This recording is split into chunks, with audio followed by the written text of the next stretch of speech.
Kadang-kadang kita kadang benda-benda macam tu pun ada lah orang lain buat tu, bukan itu isu dia. Tolong ikut kemampuan kita. Kan pengorbanan dituntut bukan hanya daripada suami, tapi juga isteri, tapi juga anak-anak. Semua kena bagikan pengorbanannya. Dan konsep itu diserlahkan jika mahu melihat institusi keluarga berjaya, cemerlang, sejahtera di dunia dan di akhirat. Baru boleh berjaya. Kan? Ini semua berkira. Kan? Suami isteri perlu melaksanakan tanggungjawab, diamanahkan berpandukan syariat Islam. Memang kena korban. Dah lawa-lawa macam ni tak boleh pula. Kena pakai tudung. Bila bini nak pakai tudung tak maun dia pakai tudung saji dah bang. Tudung pula mahal sekarang. Tudung tak disebut. Dia tak taja ceramah kita malam ni. Tudung kan? Tudung siakap kan? Tudung tenggi macam tu. Saya tak nak sebut tak nak sebut yang jenis tu eksklusif tu lah macam tu lah, saya tak nak sebut, mahal. Jadi orang lelaki kenalah melabur sikit, yang nak ambil yang pergi beli tudung ni, beli tolakung Siti Kalilah. Alhamdulillahillazi arsala rasulahu bil huda wa dinil haqqi liyuzhirahu ala dini kullihi walau karihal kafirun wala karihal musyrikun wala karihal muslimun. Subhanaka la ilma lana illa ma 'allamtana innaka antal alimul hakim. Rabbi shrah li sadri wa yassir li amri wahlul 'uqdatam min lisani yafqahu qawli. Alhamdulillah, syukur kepada Allah Subhanahu wa taala, segala puji bagi Allah Tuhan sekalian alam. Salam dan salam ke atas junjungan besar Nabi Muhammad sallallahu alaihi wasallam. Masih banyak diucapkan kepada tuan pengurusi acara, bahagia tuan imam, barisan jawatankuasa, penggerak aktiviti masjid, seterusnya tuan-tuan dan puan-puan dirahmati Allah sekalian. Hari ini syukur sangat-sangat dapat kita bersama-sama dalam majlis ilmu yang mana Nabi sebut barang siapa yang mengikuti jalan-jalan ke majlis ilmu, maka Allah akan menganugerahkan kepadanya jalan-jalan ke syurga. Amin. Mudah-mudahan. Jangan lupa hashtag pergi syurga balik hari. Tuan-tuan dan puan-puan sekalian, hari ini kita bercerita dengan topik berkorban atau terkorban. Jadi tak lama lagi kita bakal menyambut Hari Raya Aidil Adha, dan dalam pada itu kita terbayanglah dekat bawah ataupun besar dah banner tu kan, bahagian korban, siapa yang nak menyertai ibadah korban, satu bahagian RM850 kan, boleh masuk. Ada yang masuk bayar secara berdikit-dikit daripada awal tahun dia dah start bayar dah sikit-sikit, sebab dia tak nak ketinggalan. Dan satu perkara yang paling ajaib kan, ada orang tu setiap tahun masuk, nama yang sama tu masih ada setiap tahun join, walaupun ada ahli keluarga seorang tak ada pun, dia mesti keluarga dia mesti join. Ada sebab apa? Sebab dia dah mula keluarga tu ataupun orang tu sendiri dah mula rasa kelebihan bila berinfak di jalan Allah ni, termasuklah menyertai ibadah korban. Dan kita tengok hari raya korban ini menjelang tu, kita masuk bulan Zulhijjah ni, berlumba-lumba lah kita beribadah.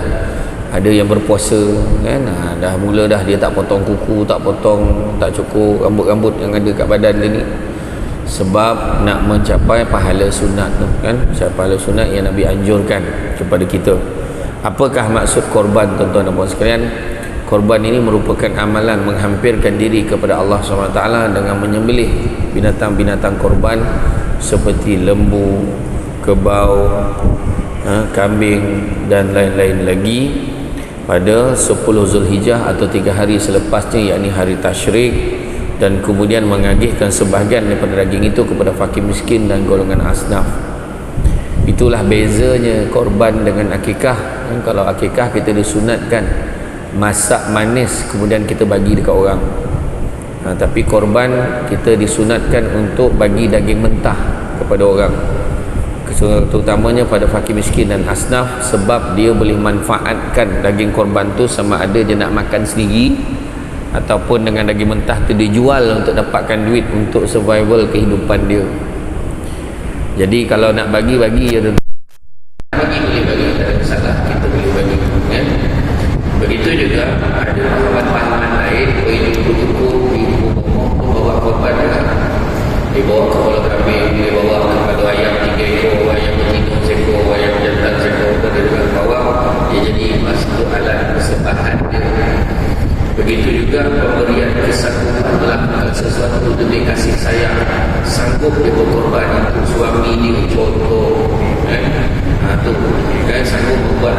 saja demi kebaktian dan kasih sayang kepada seseorang. Kadang-kadang sanggup berkorban kerana sesuatu demi motosikal yang disayang dia tahan motor tu, dia campak takut motor tu jangan rosak, dia matah takut. Ada orang macam tu kan. Dan begitu juga orang yang menanggung penderitaan akibat sesuatu perbuatan dan lain-lain, itu juga ialah sudah mak dia jadi korban, anak-anak dia belakang mak dia jadi korban. Contoh.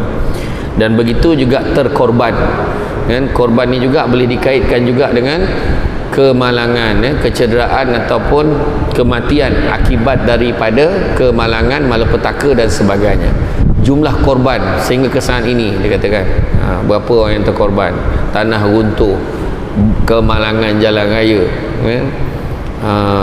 Nahas kapal terbang kan? kapal tenggelam. So berapa terkorban? Sikit berapa orang yang terkorban soalan ni. Berapa ramai yang mati kan? Tapi nak bahasa yang manis sikit, dia kata berapa ramai yang terkorban, kata macam tu. Jadi itu juga adalah korban. Maka untuk menyelami hakikat pengorbanan, maka kita perlu melihat perkataan korban itu sendiri. Korban itu sendiri. Kenapa? Sebab korban itu adalah merupakan kata nama. Bila kata hari raya korban, dia jadi kata nama. Hari raya korban, satu nama lah, nama yang disebut-sebut hari korban. Malahan ada orang dia tak beria pun hari raya korban, ada yang tak pergi pun, sampai satu tahap dia tak pergi pun solat sunat Aidiladha tu. Sebab pada dia Aidilfitri tu yang dia nak sambut, Aidiladha tak. Sedangkan itu dua-dua perayaan yang besar dalam Islam kan? Jadi boleh je kan? Dia tak pergi, tapi dia tak pergi. Kita kena ingat kalau kita kalau kita menyambut hari raya Aidilfitri, di pagi Aidilfitri kita disunatkan makan sikit sebelum pergi solat sunat Aidilfitri, untuk membezakan pagi raya dengan pagi puasa. So jamah sikit, paling kurang 3 biji buah tamar kan? Kalau ikut sunnahnya, minum air, jamah sikit, makanlah ketupat apa yang ada, lemang ke. Tapi janganlah konyang pun sampai sebatang lemang tu kepala, macam mana sekadar nak mengalih parut lah sikit, pergi semayang. Tetapi dalam Aidiladha pula berbeza. Aidiladha kita disunatkan jangan makan apa-apa sebelum pergi solat sunat Aidiladha. Dah balik daripada semayang baru kita makan. Jadi imam dinasihatkan jangan baca panjang-panjang pada semayang raya Aidiladha, sebab ramai yang tak makan lagi begitu kan. Jadi lepas tu dah habis khutbah, dah habis semayang, dah habis khutbah, copek-copek lah kita ada jamuan. Lepas ada jamuan, cepat-cepat balik nak bersiap, ambil parang, nak ambil pisau masing-masing, sebab nak melapah daging korban. Jadi rugilah siapa yang tak masuk korban. Sebab hanya tu, sebab saya cakap tadi, ajaibnya ada orang yang masuk tiap-tiap tahun sebab dia dah tahu dah kelebihan dia, perasaan, rasa seronoknya bila dia masuk bagian korban. Dia percaya apa yang Nabi beritahu, sesungguhnya tidak akan berkurangan harta orang yang berinfak di jalan Allah, malahan bertambah dan bertambah. Tu janji Nabi beritahu tu. Kalau cakap Nabi kita tak percaya, kita nak percaya cakap siapa kan? Kita sibuk kata duit aku tak cukup lah, tak tahu mana pergi, tak tahu mana nak cari duit. Tapi kita bab korban pun tak nak masuk kan?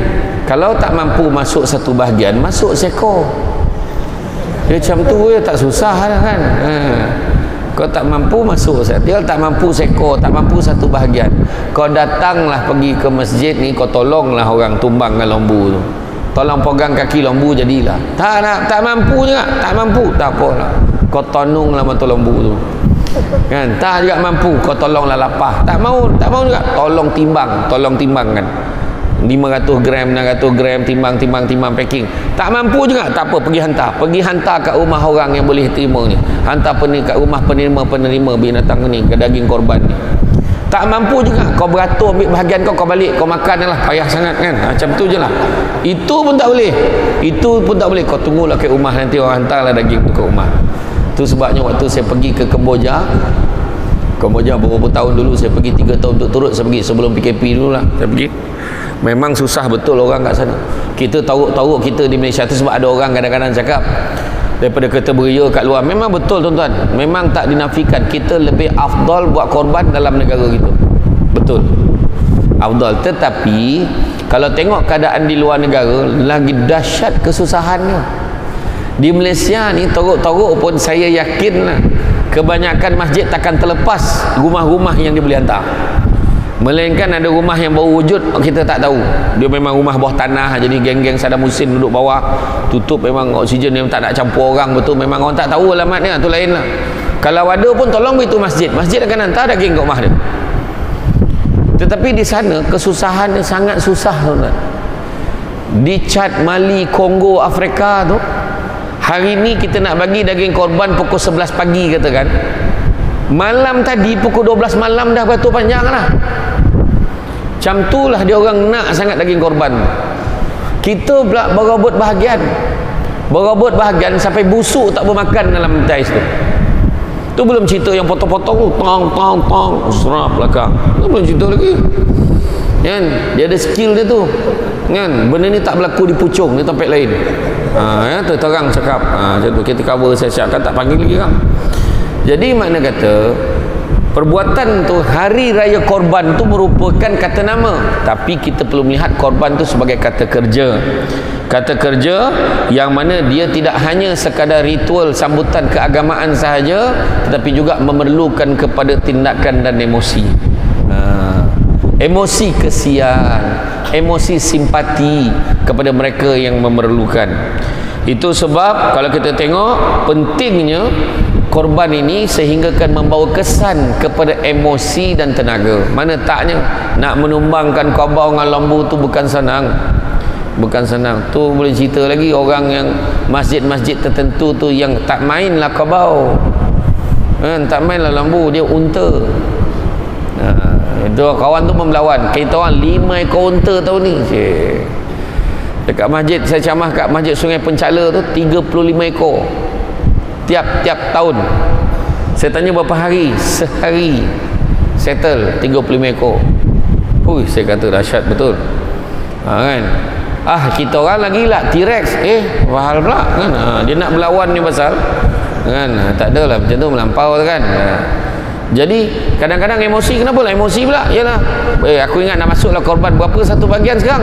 850. Mak gila. Kadang-kadang gila nak emosi dia naik. Sebab dia ingat macam dulu aja, mahal betul, gila betul, apa lembu mahal kan? Dia pun tanyalah, satu dunia dia tanya. Dahlah dia masuk tempat lain. Afdalnya kat tempat kita, kalau mampu dua-dua kita masuk lagi bagus. Di Kemboja saya pergi yang saya ceritakan tadi, kita hantar contoh satu kampung tu 100 ekor lembu. Dia dah buat hari pertama, raya kedua, raya ketiga, raya keempat baru kita sampai kat sana sebab kita raya kat sini dulu. Raya ketiga naik flight sampai sana, raya keempat dia sembelih syarat je lagi 5 ekor. Dah 5 ekor tu dia dah sembelih, dia dah lapah-lapah, dah timbang. Kita pun dibawa oleh budak-budak kampung tu naik motor pergi hantar kat rumah dia. Ya Allah, rumah dia buruk betul. Bila dia dapat daging, dia dapat duit sikit, dapat beras kampit, dia peluknya kita, menangis-nangis. Bau dia jangan cakap lah. Memang bau kuek betul tuan-tuan. Entah berapa minggu tak mandi pun tak tahu lah. Tapi ni memang dia susah. Dia kacam kita bilik air. Dia orang rumah pun tak sempurna. Daripada pintu tu, pintu masjid tu, jarak dia daripada rumah buruk tu melintah kena jalan lopak-lopak dengan paya apa semua. Sampailah baru sampai dekat jalan ni, dia nak ambil daging tu. Saya tanya pakcik ni tinggal berapa orang? Dia kata seorang. Bini tak ada ke? Bini ke hospital Phnom Penh. Ni budak tu lah translate. Saya tak berat direct kan dia cakap bahasa Khmer kan. Dia duduk dekat hospital Phnom Penh. Dia tak jaga ke? Tak ada duit nak pergi jaga. Dia doa lah kalau hidup dia balik lah, dia kata. Bayangkan tu. Macam tu sekali. Dan bila kita bagi daging tu tuan-tuan orang sekalian, dia peti ais pun tak ada. Peti ais pun tak ada. Apa dia buat? Dia sidai daging tu dekat pagar, dekat tiang-tiang tu nak keringkan. Bila dia nak masak, dia rebus buat sup sampai tinggal tulang tu pun berapa kali recycle buat sup. Tu saya kata kita ni pula kat rumah berebut sampai ke busuk, tahun depan pun ingat lah ni daging apa, tengah nak bersih-bersih peti ais je, daging apa? Daging korban tahun lepas. Siap tulis daging korban kau punya, dia tulis. Dia siap tulis kau punya. Kan? Bayangkan tu. Tu saya cerita ni, keadaan dia tak sama. Tapi di Kemboja bukan hanya miskin tu tuan-tuan, ada yang miskin agama pun ada. Dekat sana Melayu Campa tu ada yang cam 5, ada cam 7. Cam 5 tu macam kita semayang 5 kali sehari. Yang cam 7 tu semayang sekali sehari, 7 kali seminggu. Dia pelik sikit.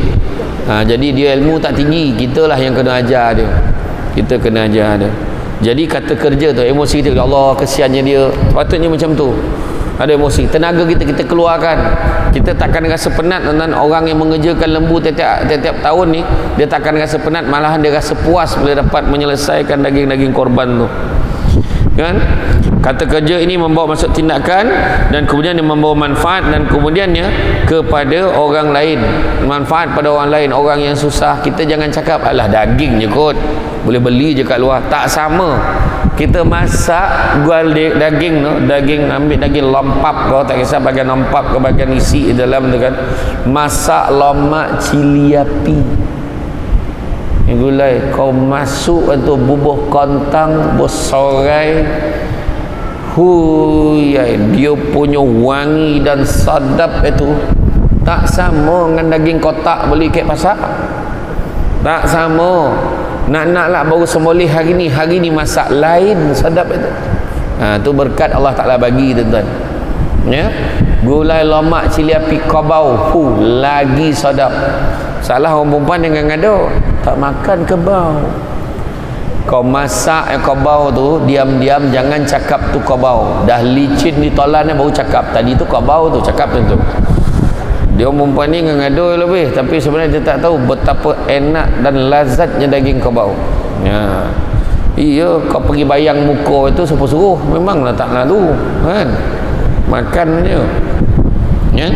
Namun demikian, memahami pengorbanan sebagai kata kerja turut mampu membebaskan korban daripada pengertian sempitnya, kan? Kita kena faham, bila kita memahami dalam konteks yang sempit, kita kata korban itu sekadar nama sahaja. Alah, biasalah raya haji dekat sini tak meriah, kat Kelantan Terengganu je meriah. Ada orang cakap macam tu.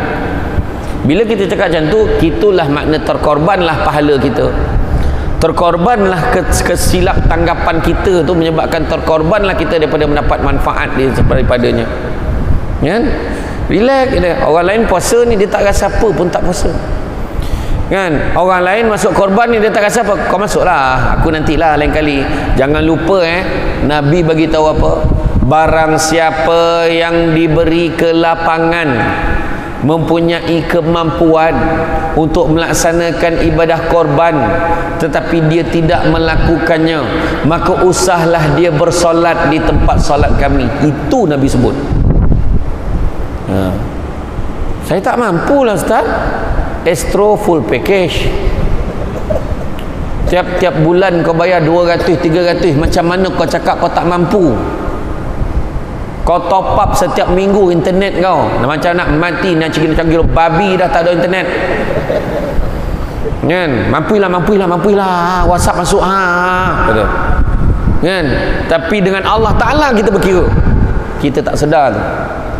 Benda lain kau boleh tukar, sport rim tiap-tiap bulan tukar, kan?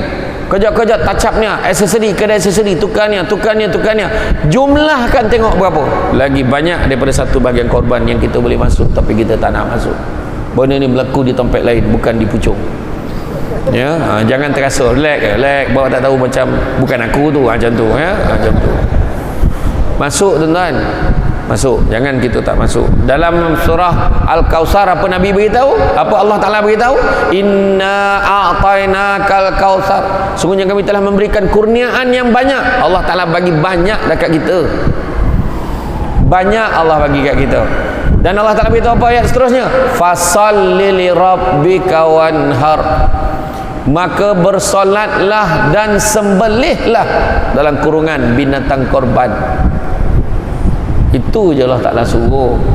Tapi kita berkira dengan Allah, tuan-tuan. Bila berkira dengan Allah, jangan kocik hati kalau Allah berkira dengan kita. Macam tu ya. Kalau kita yakin dengan apa yang Allah Ta'ala beritahu dalam Quran surah Ibrahim ayat 7, la in syakartum la azidannakum wa la in kafartum inna azabi lasyadid. Kan, kalau kamu syukur maka Allah akan lipat gandakan, kan? Tapi kalau kita kufur, Allah janji azabku amatlah pedih. So apa lagi, kan? Jangan risau. Kalau tak, cuba tanya. Kalau perempuan dan tuan-tuan ada masa, cuba tanya orang yang tiap-tiap tahun masuk korban ke masjid ni, apa hal kau tiap-tiap tahun masuk? Cuba tanya dia, biar dia share apa sebab dia boleh masuk tiap-tiap tahun. Sebab kelebihan-kelebihan dia. hanya orang tu. Cuma kadang-kadang dia tak boleh nak zahirkan apa yang dia dapat ni, sebab nanti orang cakap dia menunjuk-nunjuk. Tapi tanya, ceritalah alhamdulillah Allah bagi rezeki, insya-Allah. Macam tu dia boleh cakap. Ada je rezeki Allah bagi kat kita. Jadi nampak tabung jangan lolap ya. Nampak tabung kat pintu tu, sumber duit. Kalau tak ada duit, lurutkan golang tangan, golang kaki tu, masuk dalam tu. Kalau tak ada juga, tak apalah, bagilah geran tanah ke apa, mana yang ada rumah tu, masuk dalam tu. Tak pun masukkan handphone tu, pandailah JK Masjid, tolakkan kau dah Cina terdapat berapa esok. Ya, kita ni kadang-kadang berkira, jangan terpedaya dengan muda sebab mati tak syarat tua. Jangan terpedaya dengan sehat sebab mati tak syarat sakit. Perasan hidup lama. Tahun depan lah kot aku join korban. Confident kau tu tak tahun depan ni, kau nak kira ni berapa bulan lagi. Confirm ke? Nabi ajar kita hidup seadanya. Kalau kau hidup pagi, jangan cita-cita hidup di waktu petang. Kalau hidup petang, jangan cita-cita hidup di waktu malam. Kalau hidup di waktu malam, jangan kamu cita-cita hidup sampai esok. Hiduplah seadanya. Berapa ramai kawan-kawan kita itu tak sampai raya ji'un.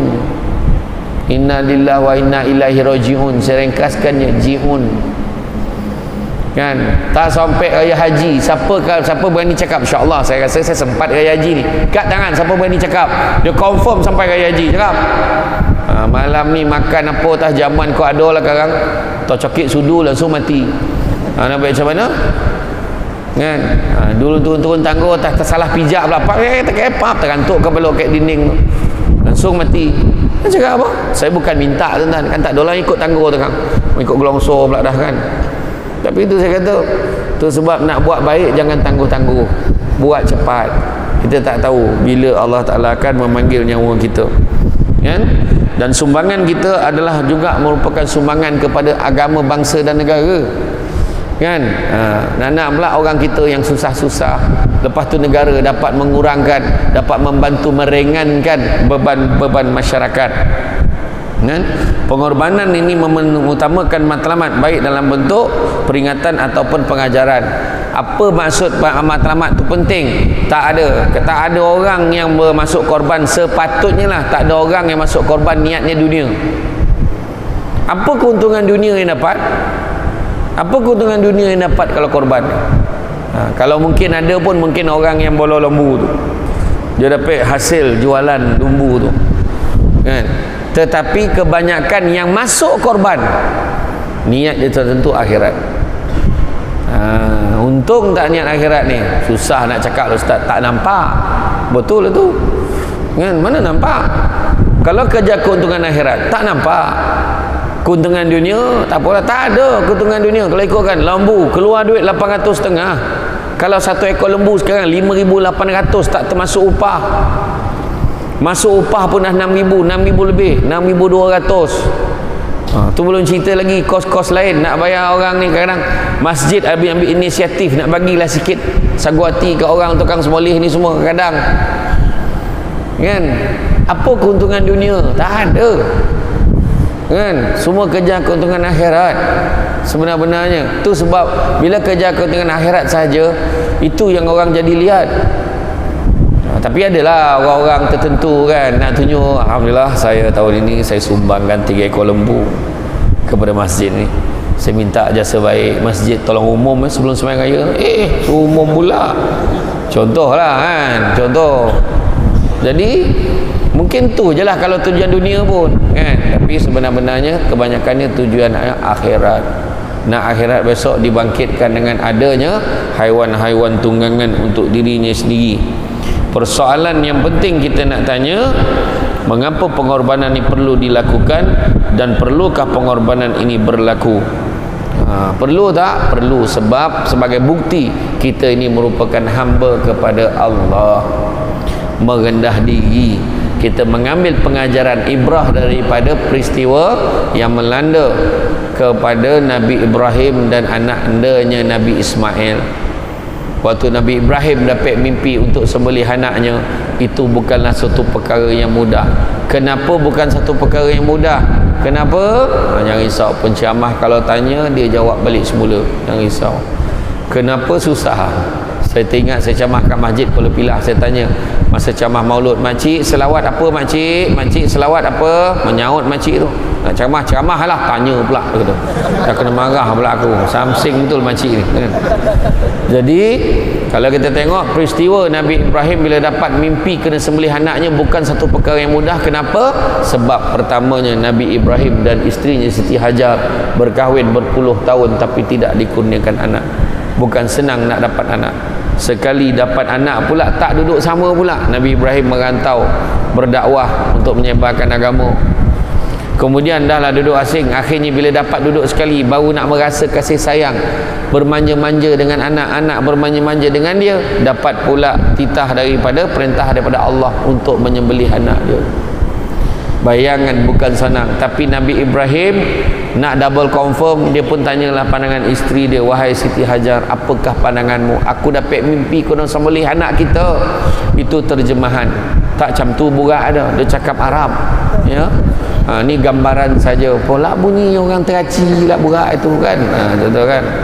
Dia tanya kan, maka isteri dia kata, wahai suamiku, andai kata mimpi itu tidak disertakan dengan perintah Allah, maka anggaplah ia sebagai mainan tidur.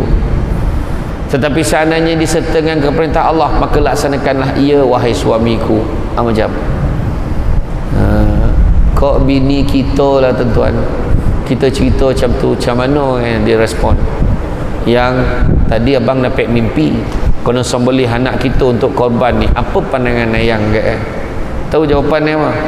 Membuto tengah hari, mampu membabitkan orang dan anak-anak. Agak macam tu lah kan. Sebab tak sama mimpi Nabi Ibrahim dengan mimpi kita kan. Tapi pada orang perempuan, ada satu perempuan tu yang sebut mimpi Nabi Ibrahim tu mimpi setan, dia tak baca sirah. Adalah satu perempuan yang lahir salah hari bulan tu kan. Dia ramai membalun-balun baca tak nak. Tapi dia tak dengar sampai habis cerita tu.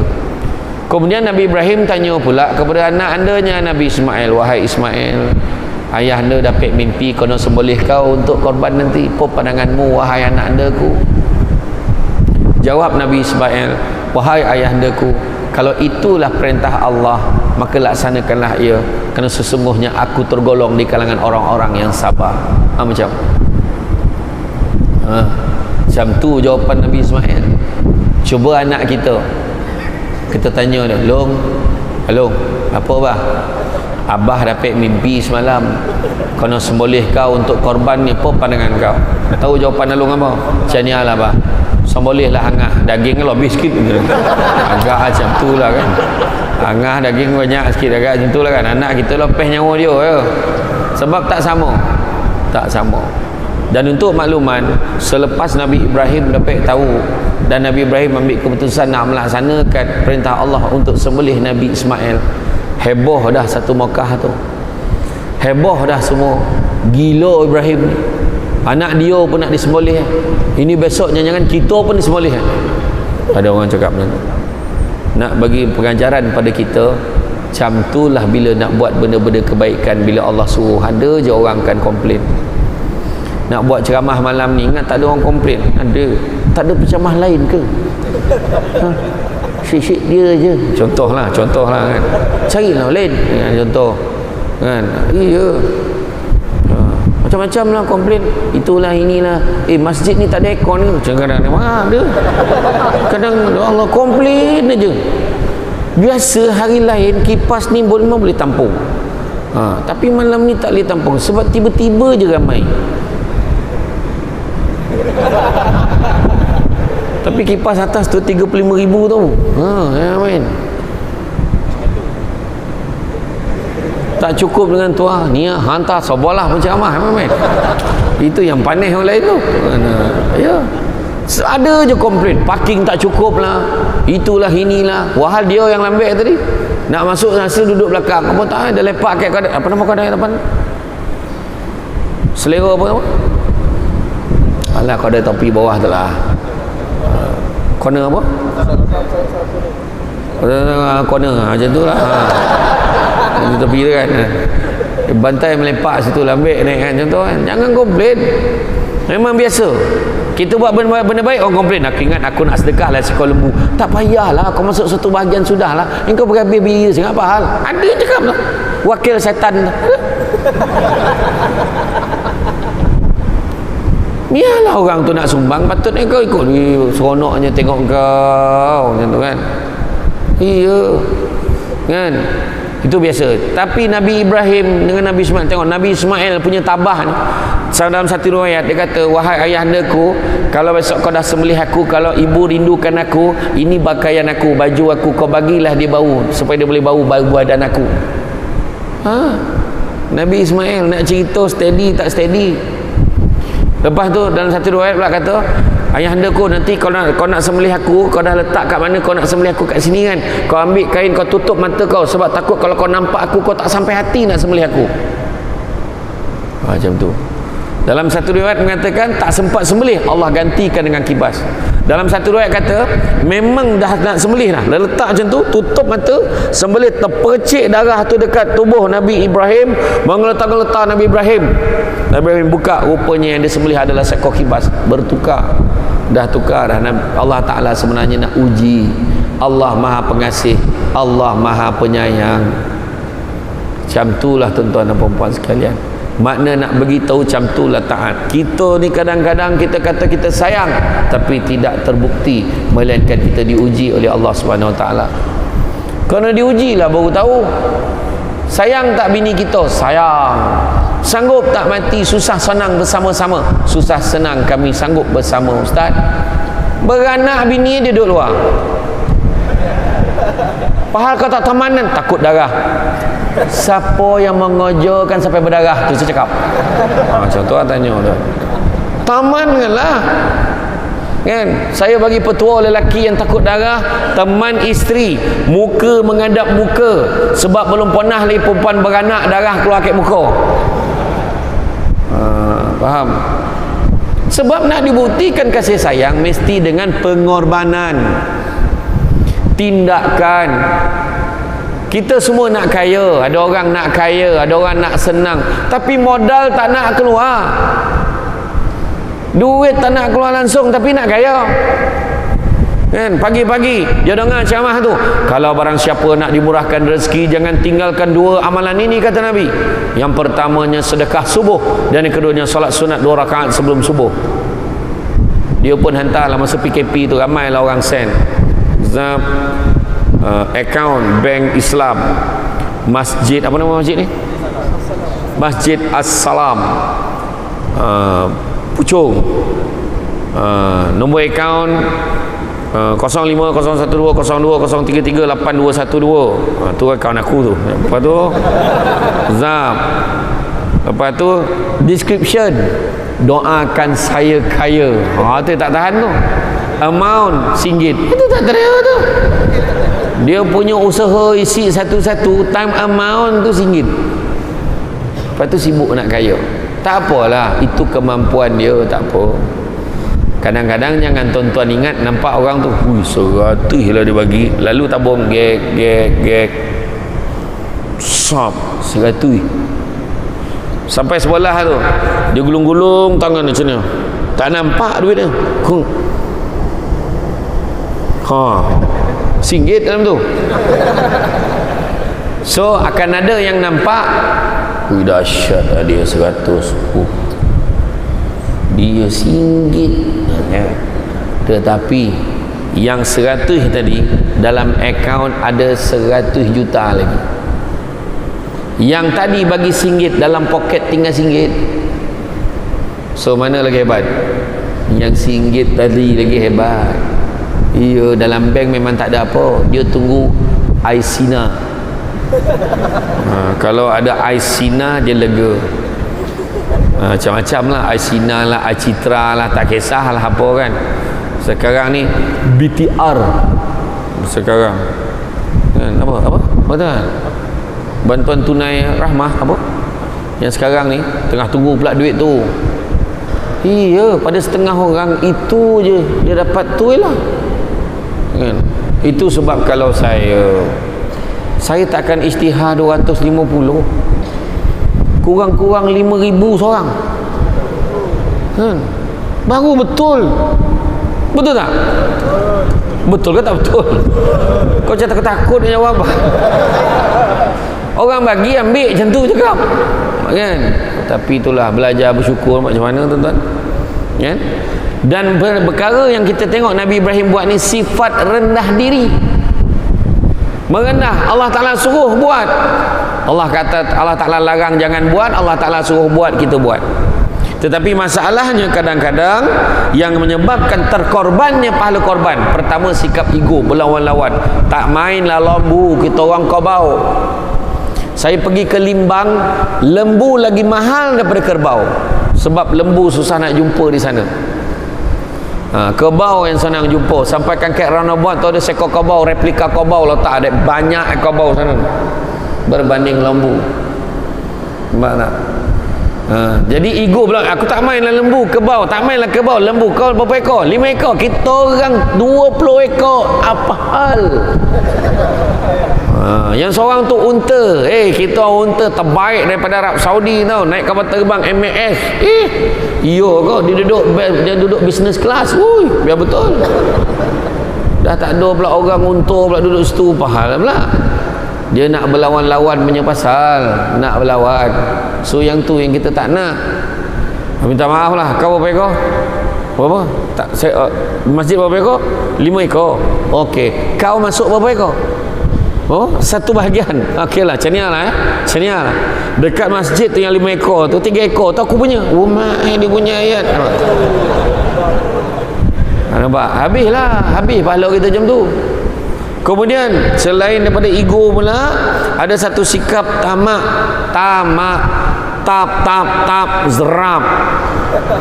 Itu aku punya, ini aku punya. Lidah dia tu aku nak. Gila betul nak makan lidah tu. Kepala orang ni nak, yang ni orang nak, perut orang ni berebut pula orang ni. Jangan berebut-rebut. Kalau betul nak pun kau yolah nak, benar cakap dengan Imam, kalau lah boleh Imam saya nak bahagian tu kalau boleh. Kalau tak dapat pun tak apa. Ni tak dapat sebulan tak datang masjid. Merajuk tuan, merajuk. Janganlah macam tu. Berlapang dada kita, dapat, tak dapat tak apa. 30 ekor Imam. Takkan satu porut pun tak dapat. Marah dia. La ilaha illallah perangai. Mana keikhlasan kita? Habislah kan. Tu yang kita tak nak. Dan begitu juga berpura-pura. Berapa ramai orang yang tak bergotong royong pun hari tu dia hanya beroyong gotong. Ambil gambar yang lebih. Dia ambil gambar binatang korban dia tu, pecap, dia ambil gambar. Sesungguhnya daging dan darah sama sekali tidak sampai kepada Allah. Yang sampai hanyalah keikhlasan, ketakwaannya kepada Allah. Dia lah paling beriman dalam taman tu. Rosak betul. Ada orang macam tu. Yo tuan-tuan. Ini peringatan kan. Dan kalau kita tengok masyarakat berlumba-lumba nak menonjolkan siapa lebih banyak menyumbang haiwan sembelihan, inilah tindakan yang dilihat dapat mengorbankan, memadamkan penghayatan erti sebenar pengorbanan. Ya. Malahan kalau kita tengok sikap ingin berkorban tidak seharusnya kita lihat hanya pada hari raya, pada hari raya korban sahaja. Mesti kita lihat pada bulan-bulan yang lain. Nak bantu orang, nak tolong orang, kena bawa pada bulan-bulan yang lain. Ya. Nampak orang macam ada grup perempuan tu, grup mak saya lah, mak saya dia ada satu grup Marhaban Najihatun Najah nama. Lepas tu adalah satu grup tu, dia grup mengaji. Dia combine setiap bulan yang kumpul duit RM50, 100. Tengok kemampuan jemaah tu lah. Kumpul-kumpul sebab dalam grup ni kebanyakan semua dah pergi haji, dah pergi umrah. Kumpul daripada bulan 1 sampai bulan 10. Kalau cek duit yang terkumpul tu, duit yang ada, dia taja orang kampung mana yang susah untuk belanja, dia pergi umrah. Buat macam tu. Tak semestinya sekaligus nak keluar sekali banyak kan. Saya ingat lagi masa tu saya pergi umrah, saya pergi dengan satu syarikat travel tu, saya jadi duta lah. Biasalah kan, orang belanja kita. Saya dapatlah satu seat free. Saya bawa lah adik saya, mewah. Mana tak mewah. Satu bilik tu seorang 2 katil. Bukan satu katil, dua orang, seorang dua katil. Guling-guling tak jatuh, guling-guling tak jatuh. Lebar katil tu. Bila bilik dah terlampau selesa, katil dah terlampau lebar, mulalah lihat nak turun. Kan? Dia punya cabaran tu kan. Cuma nak bagi tahu, mak saya pun pergi masa tu. Lepas tu pada satu ketika lepas makan, kami duduk dekat satu restoran di Movenpick. Dekat Movenpick di Madinah masa tu, duduk berak tu, saya cakap dengan mak saya, mak, rasa-rasa nak sponsor lah family kita mana yang susah-susah tu, nak bawa dia orang pergi umrah lah. Bila saya sebut, mak saya kata apa, kau jangan main-main, ini Madinah ni, kau dah cakap ni kau kena buat tau, nak buat lah ni, saya kata. Saya pun fikir balik, kira alhamdulillah pada tahun 2019 tak silap saya, alhamdulillah saya dapat bawa kira 15 orang tuan-tuan, 15 orang. Setiap seorang package 9,000 lebih. Monung. Yang pertama buku akaun, yang kedua saya, dua-dua monung. Padan muka, nak cakap Samsul Debat ni bukan baik sangat. Masa tu fikir, padan terdengar tu bisikan tu, padan muka kau. Kau selalu ceramah cakap sedekah tak pernah miskinkan orang. Kau tengok akaun kau. Terdengar. Betul-betul ni cakap betul ni. Masa tu saya cakap nak tunjuk Samsul Debat ni manusia biasa. Duit saya tu kata. Lepas tu saya fikir pun, lantak lah. Habis-habis lah saya kata. Sebab nak bagi package pada keluarga, jangan bagi yang teruk-teruk. Siapa nak belanja mak ayah dia pergi umrah, jangan bagi package yang paling murah. Azab amak kau jalan jauh. Tu yang makcik tu sampai kat Mekah, dia tanya, Mekah mana? Wah, tu kat Mekah tu. Dia jauh hotel tu, tanya Mekah mana? Mekah. Sebab dia tak nampak Masjidil Haram tu, kena jalan jauh. Dia jalan lepas subuh, lepas sarapan dia pergi, daripada sarapan tu Kang sampai malam Kang baru balik. Kesian betul. Jadi saya pun masa tu bawa 15 orang tu, terasa monung tu sampai dekat KLIA, tengok semua keluarga hantar, masing-masing pakai kain ihram apa semua. Saya tengok masa tu separuh daripada perasaan duit habis tadi hilang. Separuh tau, mana separuh ada lagi. Ada lagi terasa duit hilang tu, terasa lagi tu. Ada separuh je hilang. Tapi bila sampai ke Mekah, sebab ada di kalangan yang susah saudara saya tu, dia tak pernah naik kapal terbang, kali pertama terus pergi Mekah. Cuba bayang.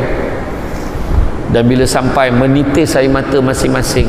Masa saya nampak air mata masing-masing jatuh tu, masa tu hilang perasaan saya duit dah habis. Tak ada apa dah. Alhamdulillah dapat bawa dia orang. Saya pun tumpang gembira. Selang 2-3 hari, siapa nak pergi Taif kena tambah 160 rial. Telinga aku mula berdarah balik. Sebab nak kena bayar pula 15 orang kali 160 rial. Tapi tak apalah bayar. Sebab kan tidak dia kata, tak apalah lain kali je lah. Sebenarnya dia orang tak ada duit, saya kena bayar. Bawa juga pergi. Alhamdulillah. Rupa-rupanya demi Allah dalam masjid tersebut, balik ke Malaysia tak sampai 3 bulan Allah ganti balik duit saya. Masa tu tak ada lah cakap bujur balik modal, tak ada. Masa tu saya cakap ke hati saya, ya Allah, siapa pula aku nak tolong bawa pergi umrah ni, ya Allah, tolong jangan angkat tangan. Tu yang jadi contoh. Saya dah cakap jangan angkat. Itulah tuan-tuan dan puan-puan sekalian. Dan untuk makluman semua, lepas saya bawa tu, alhamdulillah tahun-tahun selepas tu saya bawa staff-staff saya, dan bulan 2 hari tu, bulan 2 baru ni, 45 ahli keluarga saya berlepas pergi tuan-tuan. Itu sebab saya kata, percaya cakap saya, takkan berkurang, buat aja. Siapa yang rasa rezeki dia macam tersekat, masuk korban, join. Dah masuk hari tu, rasa boleh masuk lagi, masuk je. Sini satu bahagian, sana satu bahagian, sini satu bahagian, masuk je. Jangan tak masuk, rugi kita, ya. Jangan kita tak masuk. Mereka yang tinggi iman dan takwa pasti sanggup berkorban ke arah kebaikan dan kesejahteraan umat, sebab hasilnya kita akan memberi kesejahteraan pada orang lain. Kita nampak kecil daging tu, tapi pada orang tertentu itulah kenikmatan pada diri dia, sebab dia dapat survive dengan family dia. Kita tengok dalam surah As-Saff ayat 10, 11, 12 dan 13. Surah As-Saff ayat 10, 11, 12 dan 13. Allah Ta'ala beritahu, mahukah kamu sekiranya aku tunjukkan satu perniagaan yang menguntungkan, yang dapat membebaskan kamu daripada azab sesaan api neraka yang tidak terperi sakitnya? Apakah perniagaan itu? Allah Ta'ala beritahu, perniagaan itu adalah perjuangan membela agama Allah daripada dua perkara.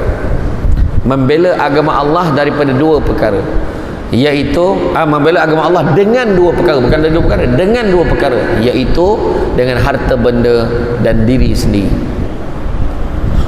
Harta benda dan diri sendiri, maknanya dengan diri sendiri buat perangai elok-elok, jaga diri elok, jangan buat perangai bukan-bukan. Tapi dengan harta benda maknanya apa? Keluarkan duit kita ke jalan Allah, fi sabilillah, niat kerana Allah. Salah satunya masuk korban, sedekah, tolong orang fakir miskin, tolong, derma kat masjid, sumbangan, bagi. Kita tengok ada hamba Allah kan, dia boleh sumbang Masjid Husin dekat Seremban 2, dia sumbangkan Masjid Bandar Baru Senayan di Seremban 2, di Bandar Baru Senayan. Tanah saja, dua-dua tanah tu kat Masjid Husin tu, tanah saja 5 juta. Tanah dekat Masjid Bandar Baru Senayan tu 6 juta, 6.5 juta. Kos pembinaan Masjid Husin Seremban 2 50 juta. Kos pembinaan Masjid Bandar Baru Senayan 100 juta. Dan di Masjid Bandar Baru Senayan, hamba Allah ni siap buat satu petak, bagi tahu kat JK Masjid, kalau dia mati besok situ tanam. Tuan-tuan fikir, saya tak expect lah kita keluar 100 juta kan. 100 ringgit pun kadang-kadang belum tentu ada dalam poket. Tapi kalau ada, bagi. Jangan kita tak sumbang. Percayalah. Percayalah. Sebab Nabi sendiri sebut, Nabi beritahu sesungguhnya bala dan musibah tidak pernah mendahului sedekah. Dalam surah As-Saff tu Allah Ta'ala beritahu tentang apakah keuntungannya. Nak tahu apa keuntungannya? Jangan ke mana-mana. Kita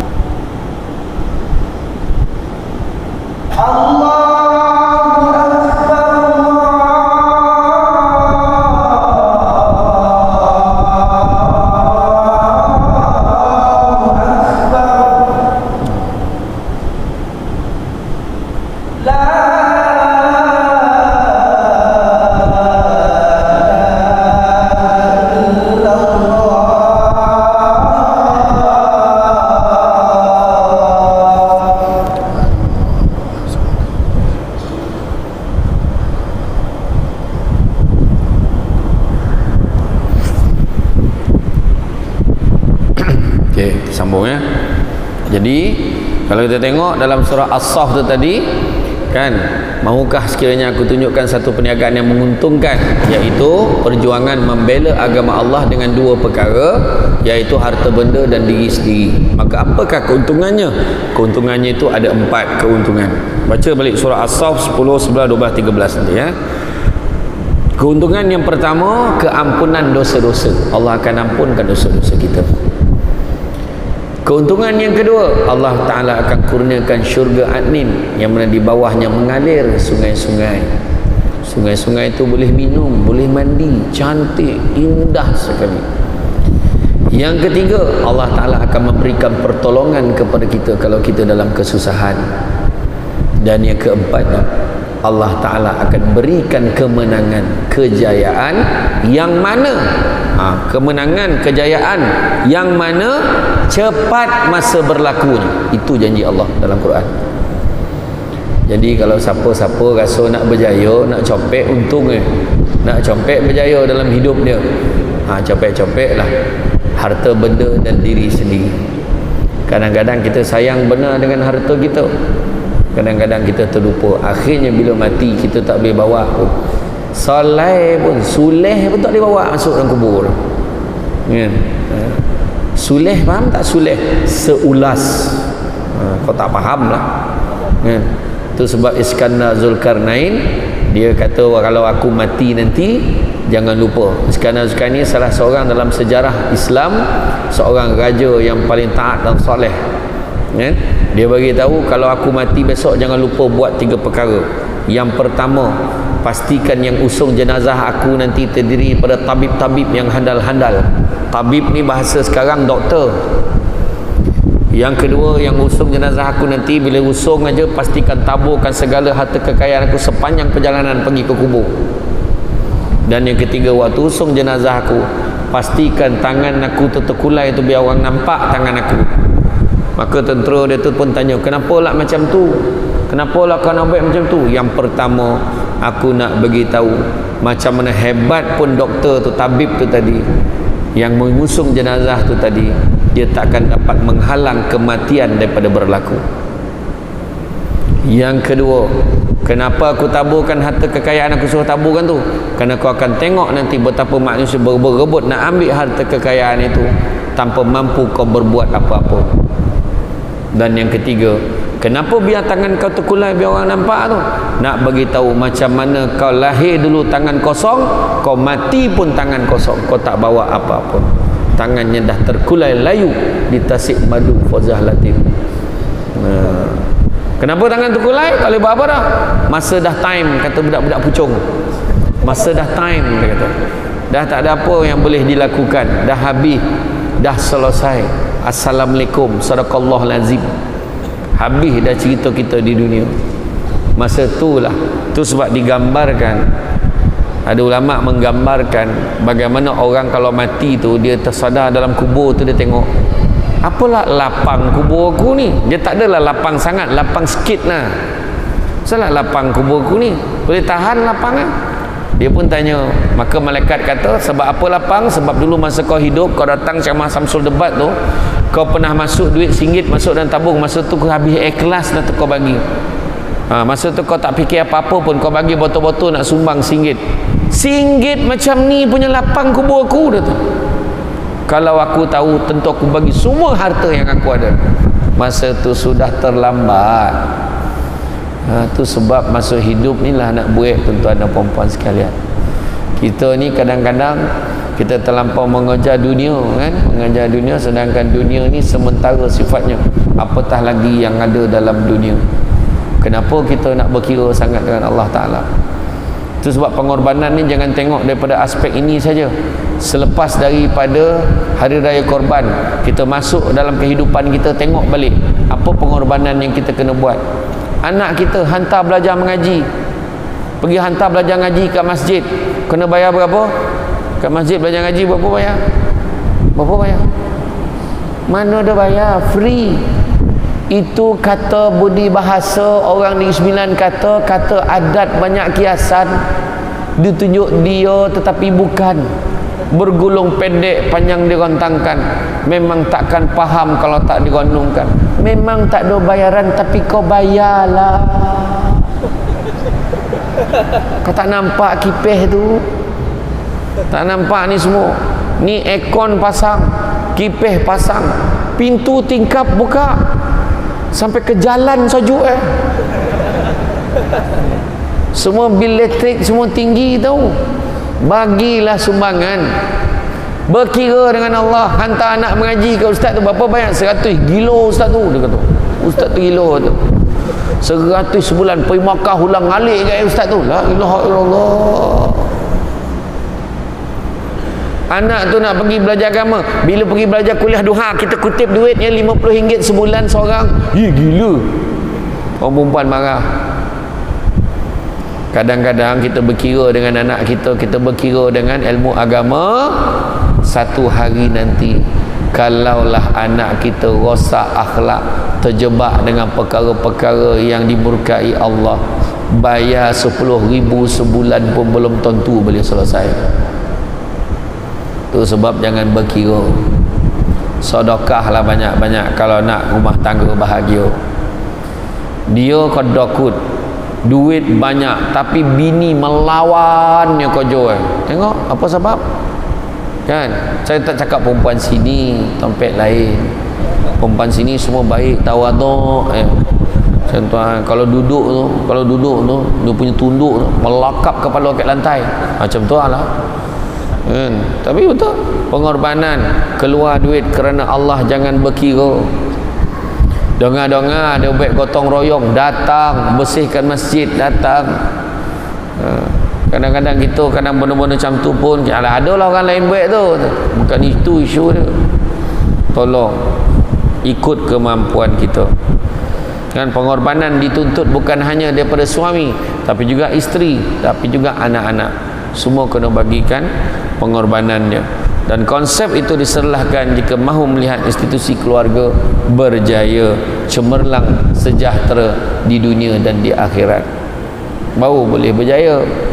Kan? Ini semua berkira. Kan? Suami isteri perlu melaksanakan tanggungjawab, diamanahkan berpandukan syariat Islam. Memang kena korban. Dah lawa-lawa macam ni tak boleh pula. Kena pakai tudung. Bila bini nak pakai tudung tak maun dia pakai tudung saji dah bang. Tudung pula mahal sekarang. Tudung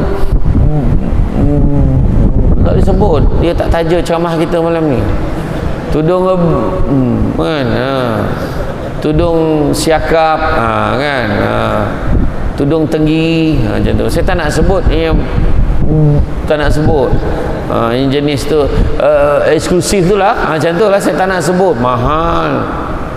Jadi orang lelaki kenalah melabur sikit. Yang nak ambil yang pergi beli tudung ni, beli tolokong Siti Kalilah, beli Kalilah. Sebab saya tak sebut satu lagi, dia tak taja ceramah. Beli. Itu harga dia.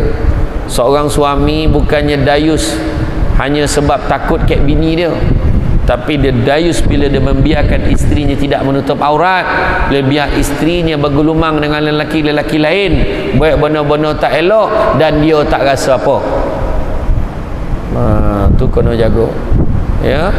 Orang lelaki jangan biar, ya. Yang isteri pun sama, jaga diri baik-baik. Sekarang ni saya banyak nak kena togur tu, kadang berkorban lah. Sanggup dia, kadang-kadang bila bos-bos kacau, kadang-kadang ada.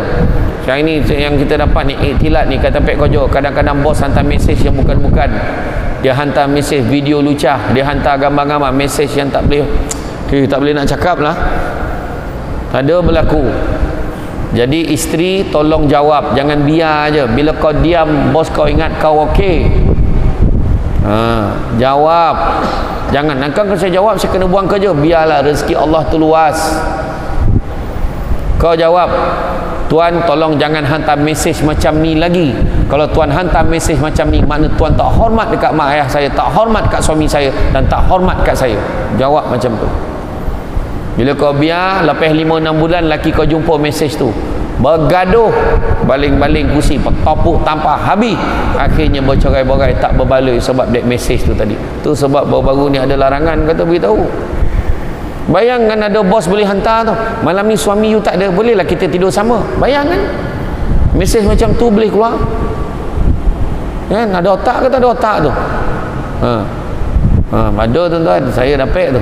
Ada orang message, ada orang share lah masalah rumah tangga dia. Itu sebabnya berkorbanlah sikit sebab agama. Jangan takut. Jangan takut. Kalau nanti kena buang kerja, carilah kerja lain. Susah kerja sekarang ni, habis rezeki kita ke manusia ke Allah Ta'ala? Ke Allah Ta'ala. Kan? Ini antara benda. Dan begitu juga ahli keluarga sanggup melakukan pengorbanan apa juga bentuk, akan berpeluang merasai, menikmati maksud kebahagiaan sejati. Dan saya kata tadi, bila kita kejar kebahagiaan, kita nak kejar bukan bahagia di dunia, tapi kejar bahagia di akhirat dengan pengorbanan itu. Sebab kalau kita tengok di dalam surah Asy-Syura ayat yang ke-20, Allah Ta'ala beritahu, barang siapa yang mengejar keberuntungan akhirat, nescaya kami akan tambahkan keberuntungannya itu. Maknanya dunia pun dapat. Namun barang siapa yang mengejar keberuntungan dunia, nescaya kami akan berikan sebahagian saja daripada keuntungan dunia itu, dan takkan ada satu bahagian pun untuknya di akhirat kelak. Mana nak kerja akhirat, dunia pun dapat. Tapi kalau kerja dunia dapat sikit, akhirat langsung tak dapat apa. Mana nak? Baiklah kerja akhirat. Jadi datang masjid sebab nak kerja keuntungan akhirat. Datang masjid semayang, donga kuliah, nak kerja keuntungan akhirat. Datang masjid semayang, lepas tu kita duduk ke tempat yang sama, kita semayang, kita tak bangun donga kuliah, kita akan dapat pahala seolah-olah kita masih lagi bersemayang. Rugilah kita, kan tuan-tuan?